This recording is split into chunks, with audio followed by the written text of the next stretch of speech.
ধর আমার আল্লাহ এত বড় আসমান সাজাইলেন বানাইলেন, কোনো পিলার নাই, কোনো খুঁটি নাই। আল্লাহু আকবার, জোরে বলেন। আল্লাহ নিজে বলেন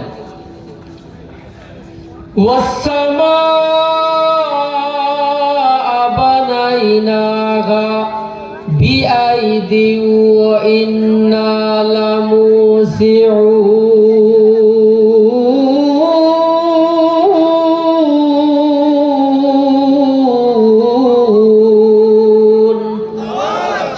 আল্লাহ বলেন এই তাকাও, আল্লাহর দিকে তাকাও, আসমানের দিকে তাকাও। এত বড় বিশাল ক্ষমতাবান আল্লাহ আসমান বানাইছে, একটা খুঁটি নাই, কোনো পিলার নাই, 7টা মজবুত আসমান আল্লাহ বানায় দিয়েছেন। সুবহানাল্লাহ, জোরে বলেন। কেমন আসমান? সাকফা মাহফুজা, নিরাপদ ছাদ, নিরাপদ। আপনার বিল্ডিং এর মধ্যে 2-4 বছর 10 বছর রং করলে 20 বছর পরে বিল্ডিং এর ছাদ থেকে চলরা মাথার মধ্যে পড়ে। আল্লাহ বলেন এত বড় আসমান বানায় দিয়েছি, কিয়ামতের আগ পর্যন্ত তোমাদের মাথার মধ্যে পড়ার কোনো সম্ভাবনা নাই। সুবহানাল্লাহ, জোরে বলেন। এই ক্ষমতার মালিক কে?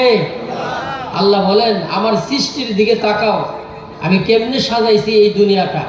যদি এগুলা নিয়ে ভাবো, চিন্তা ভাবনা করেন, গবেষণা করেন, কমপক্ষে 60 বছর নফল ইবাদতের চাইতে বেশি সওয়াব আল্লাহ আপনার আমলনামায় দিয়ে দিবেন। শুধু তাই না, এই জমিনের দিকে তাকান, আল্লাহ নিজে বলেন ওয়াল আরদা ফারাশনাহা ফানি'মাল মাহিদুন।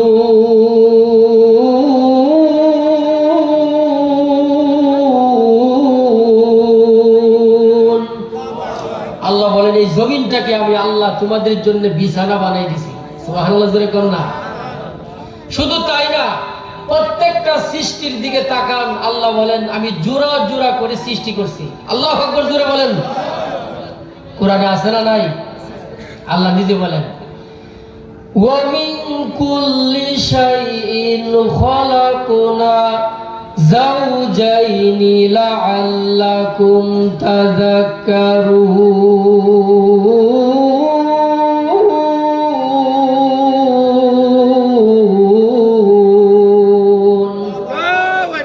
ওরে মুসলমান, আল্লাহর সৃষ্টির দিকে আপনি তাকায়া দেখেন। আল্লাহ তাআলা বলেন আসমান বানাইলাম, সাথে আমি আল্লাহ জমিন বানায়া দিলাম, চন্দ্র বানাইলাম, সাথে সূর্য বানায়া দিলাম, গ্রহ বানাইলাম, সাথে নক্ষত্র বানায়া দিলাম, জান্নাত বানাইলাম, সাথে জাহান্নাম বানায়া দিলাম, পুরুষ বানাইলাম, সাথে মহিলা বানায়া দিলাম। সুবহানাল্লাহ, জোরে কোন।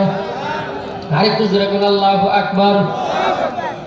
আচ্ছা মানুষ বলো দেখি রাত্রি কেন কালো, চাঁদ সূর্য কোথা হতে পেল এত আলো, পশু পাখি কই না কথা, মানুষ কেনে কয়, বলো বলো এসব মানুষ কেমন করে হয়। আল্লাহু আকবার।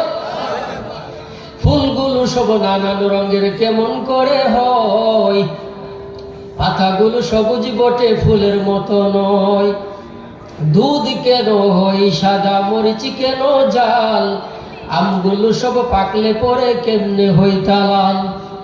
আমরা সবাই বাস করি ভাই এই দুনিয়ার রঙে, হাতের লেখা আর চেহারা মিলে না কারো সঙ্গে, আর মিলে না কথার দরুন আঙ্গুলের টিপ। আল্লাহ তাআলা একজন আছেন, প্রমাণ হলো ঠিক। আরে কোটি টাকার মালিক দেখো, অভাব হই না দূর, গরিব ঘুমাই আরাম করে মনটা বাহাদুর। ফেরাউনের লাশটা দেখো মিশর জাদুঘরে, খাই না মাটি পোকা মাছি সবাই ঘৃণা করে, হৃদয় তাকিবে যার নম্রতা সদা, রহমত আসিবে সেটা প্রভুর ওয়াদা, বরর বড়াই থাকলে দিলে রহমত আসবে না, নিজেকে নিজে ছোট মনে করিও সদা। উঁচু জমিন থেকে পানি নিচু জমিনে যায়, তেমনি খুদার রহমত আসে নম্রতার হৃদয়, বুক বিলাসের বাড়ি গাড়ি পরে রবে সব, থাকতে সময় স্মরণ করো আল্লাহ আমার রব। আমাদের রব কে? আর জোরে কোন কে? আর জোরে কোন কে? লা ইলাহা ইল্লাল্লাহ, জোরে লা ইলাহা ইল্লাল্লাহ, লা ইল্লাল্লাহু মুহাম্মাদুর রাসূলুল্লাহ। সবাই পড়েন সাল্লাল্লাহু। এত কিছু দেওয়ার পরেও নাস্তিক মুরতাদ এই সমাজে আছে না নাই? আল্লাহরে চিনে না, আসেনিও? কবর চিনে না, পরকাল বুঝে না, অথচ আসমান জমিন বানাইছেন কে? কোনো খুঁটি নাই, কোনো পিলার নাই। এত কিছু বানানোর পরেও সে আমার আল্লাহরে চিনে না, এরকম নাস্তিক মার্কা লোক সমাজে আছে না নাই? তাদেরকে আমরা ধিক্কার জানাই, জোরে কোন ঠিক কিনা? ভাইয়ের আমার, ইমাম আবু হানিফা রাহমাতুল্লাহি আলাইহি নাম শুনছেন? আর জোরে কোন শুনছেন? ইমাম আবু হানিফা আমাদের মাযহাবের ইমাম। ওনার কাছে এক নাস্তিক এসে বলতেছে, হে ইমাম আবু হানিফা, আমি আপনাকে 3টা প্রশ্ন করব, যদি উত্তর দিতে পারেন আর নাস্তিক থাকবো না, কালিমা পড়ে মুসলমান হব। যেরকম প্রশ্ন করবে কয়টা? আর যেরকম কয়টা?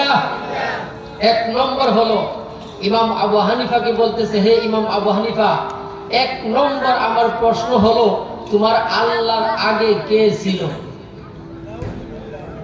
আল্লাহর আগে? আমার আপনার আগে তো একটা লোক আছিল, আমার বাবা, দাদা, পরদাদা, এরকম সিরিয়াল আছে না নাই?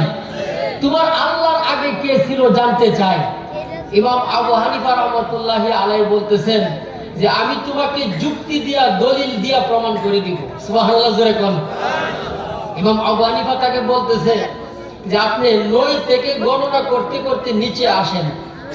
9, 8, 7, 6, 5, 4, 3, 2, 1, 0। এরপরে এর আগে তো কিছু নাই। ইমাম আবু হানিফা বলতেছেন, 0-র আগে যেরকম কিছু নাই, আল্লাহ সূরাতুল ইখলাস কুল হুয়াল্লাহর মধ্যে বলে দিবেন, কুল হুয়াল্লাহু আহাদ, আল্লাহ একক, আল্লাহর আগেও কিছু নাই। নাস্তিক মাথার মধ্যে হাত দিয়া বলে, বাপ রে বাপ, জ্ঞান তো মারাত্মক। সুবহানাল্লাহ, জোরে বলেন না। নাস্তিক বলতেছে, উত্তর পাইছি, দলিলও দিবেন এবং যুক্তিও দিবেন। জোরে কোন ঠিক কিনা? ইমাম আবু হানিফা বলতেছে, 2 নম্বর আপনার প্রশ্ন বলেন। নাস্তিক বলতেছে, 2 নম্বর আমার প্রশ্ন হলো, আপনার আল্লাহ এখন কি করে?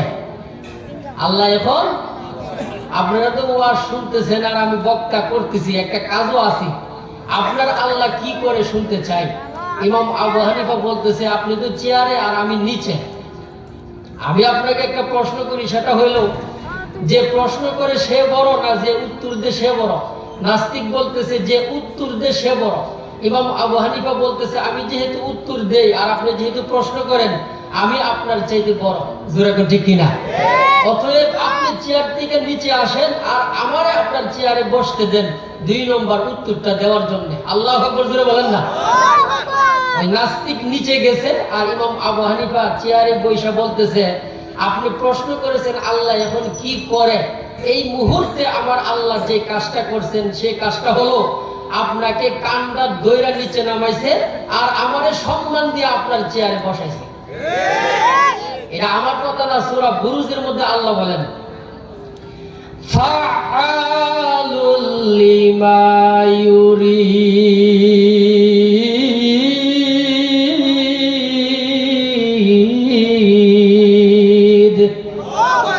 আল্লাহ যা ইচ্ছা তাই করেন। সুবহানাল্লাহ, জোরে কোন না। আল্লাহ এখন এই কাজটা করছে, যা ইচ্ছা তাই করেন। নাস্তিক বলতেছে, বাপ রে বাপ, তো মারাত্মক বুদ্ধিমান। সুবহানাল্লাহ, জোরে কোন না। নাস্তিক বলতেছে, উত্তর পাইলাম, এই কাজটা করছে এখন। তাহলে 3 নম্বর আমার প্রশ্ন হলো, সর্বশেষ আপনার আল্লাহ কোন দিকে আছে জানতে চাই। কোন দিকে? আমি তো আপনাদের দিকে, আপনারা আমার দিকে, একটা দিক আছে। আল্লাহ কোন দিকে আছে? ইমাম আবু হানিফা বলতেছেন, আপনি একটা মোমবাতি জ্বালান। মোমবাতি জ্বালানোর পরে ইমাম আবু হানিফা বলতেছে, আপনি বলেন তো মোমবাতির আলোটা কোন দিকে? নাস্তিক বলতেছে, মোমবাতির আলো তো চতুর্দিকে। সুবহানাল্লাহ, জোরে কোন না। ইমাম আবু হানিফা রাহমাতুল্লাহি আলাইহি বলেন, রে নাস্তিক, মোমবাতির আলো যে এরকম ভাবে চতুর্দিকে আপনি বলতেছেন, আমার আল্লাহ কোরআনের মধ্যে উল্লেখ করে দিয়েছেন, ফাআইনামা তুওয়াল্লু ফাসাম্মা ওয়াজহুল্লাহ।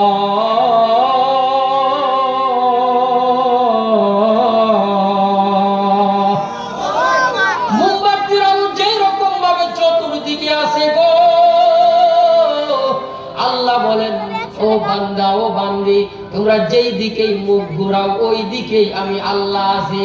মোমবাতির আলো যেরকম ভাবে চতুর্দিকে আছে, আমার আল্লাহ বলেন আমি আল্লাহ তোমাদের চতুর্দিকে আছি। যে মাত্র এই তিনটা প্রশ্নের উত্তর দিয়ে দিলেন, ওই নাস্তিক বলতেছে ইমাম এত সুন্দর আর যুক্তি দিয়ে আল্লাহর পরিচয় আমার সামনে তুলে ধরেছেন, আর নাস্তিকের কাতারে থাকতে চাই না। এই মুহূর্তে আপনি আমাকে কালিমা পড়াইয়া মুসলমান বানায়া দেন। লা ইলাহা ইল্লাল্লাহু মুহাম্মাদুর রাসূলুল্লাহ। সবাই পড়েন সাল্লাল্লাহু আলাইহি ওয়াসাল্লাম। এরকম অসংখ্য অগণিত প্রমাণাদি আছে না নাই? আরো জোরে কোন আছে না নাই? কিন্তু আমাদের সমাজে শান্তি নাই। জোরে কোন কি নাই? শান্তি নাই।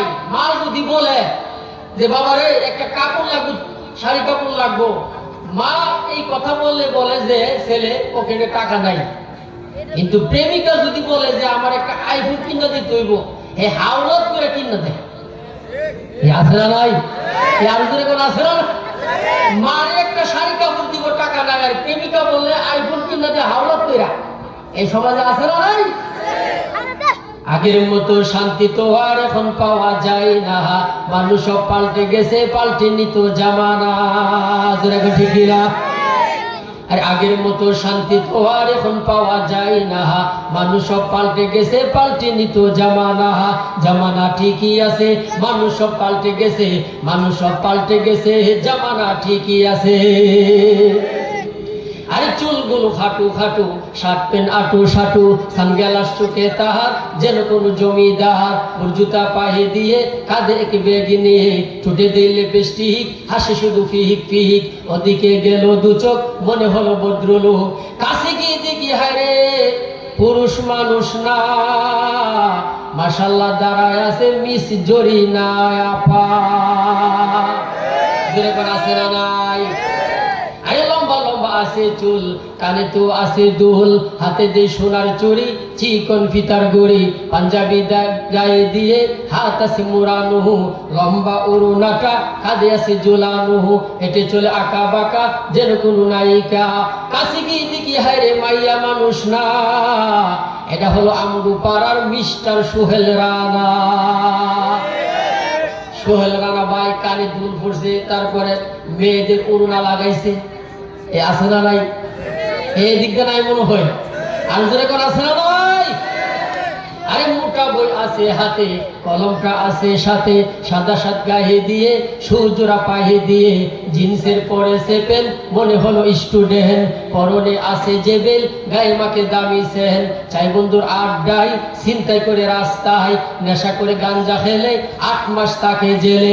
অবশেষে মনে হলো এইটা কোনো ছাত্রই না, এটা হলো আমগু পাড়ার টুকাই বাবুল খানা। আছে না নাই? আগের মতো শান্তি তো আর এখন পাওয়া যায় না। মানুষ সব পাল্টে গেছে, পাল্টে নিত জামানা। ঠিক কিনা জোরে বলেন?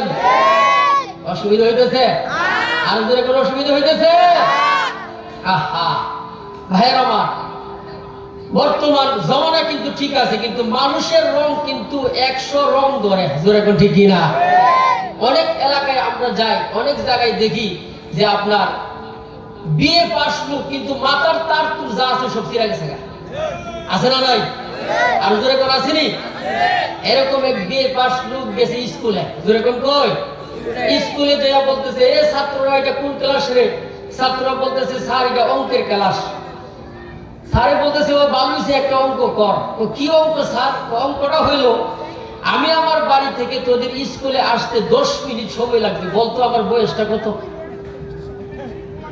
ওরা মনে করতেছে যে জীবনে কত অঙ্ক করলাম, এ যাইতে অঙ্ক তো আমাদের বাপ দাদা 14 গোষ্ঠীও শুনছে না। যাক, স্যার যেহেতু বলছে অঙ্কটা কইরই দেই। সবাই যোগ বিয়োগ লসাগু গসাগু যা আছে সব ছাড়ছে, কিন্তু বয়স বাইরেতেছে না। সবাই লেখালেখি বন্ধ করে বয়ে রয়েছে। আধা ঘন্টা পরে এক ছাত্র বলতেছে, স্যার আপনার বয়স বাইর করছি। কত? আপনার বয়স 60। যেরকম কত? 60। স্যারে জিজ্ঞাসা করে কোন সূত্রে বের করলে আমার বয়স 60? ছাত্র বলতেছে স্যার সূত্রটা হইল আমার বাড়িতে আমার এক বড় ভাই আছে, হে হইল আধা পাগল, হের বয়স 30, আর আপনি পুরোপুরি পাগল, আপনার বয়স 60। আধা পাগল একটা 30 হইলে পুরোপুরিটা কত? আর জোরে কোন কত? জিজ্ঞাসা করলাম পাগল হওয়ার কারণ কি? পাগল হওয়ার কারণ কি? এত বড় বিসিএস ক্যাডার হইয়া পাগল হইল, এর কারণ কি? রিপোর্ট বের হয়ে আছে পাগল হওয়ার 1 নম্বর কারণ হলো নিজের মা বাবা এই সন্তানটারে নিজে না খাইয়া বড় কইরা লেখাপড়া করাইছে, নিজে না কইরা সন্তানরে পড়াইছে, না খাইয়া সন্তানরে খাওয়াইছে। এই সন্তান বড় হইয়া নিজের মা বাবারে লাত্তি মাইরা বৃদ্ধাশ্রমে দিয়া সে নিজে একা তার বউ নিয়া ফ্ল্যাটের মধ্যে থাকে। আছে না নাই? আরো জোরে কোন আছে না নাই? শিক্ষিত হইয়া, বড় শিক্ষিত হইয়া এখন নিজের গর্ভধারিণী মা বাবাকে চেনে না। আসেনি? আসেনি? আরো জোরে কোন আছে না নাই? এরকম যাত্রাবাড়ি একবার ফ্লাইওভারের নিচে একজন বৃদ্ধা মহিলা যাত্রাবাড়ি ফ্লাইওভারের নিচে একবার রাতের 3টার সময় কান্না করে। একজন রিক্সাওয়ালা জিজ্ঞাসা করে, মাগো এত শীতের মধ্যে আপনি কান্না করেন, আপনার কি বাড়িঘর নাই? মহিলা বলল, হো ভাই আছে, আমার বাড়িঘর আছে, আমার ছেলে মেয়ে সব আছে, তবে শুনে আমি আমার সন্তানটারে বড় করছিলাম লেখাপড়া করাইয়া, সে বড় হইয়া ব্যারিস্টার হইয়া আমাকে ঘরের মধ্যে রাখে না, এই যাত্রাবাড়ি ফ্লাইওভারের মধ্যে নিচে আমাকে রেখে সে তার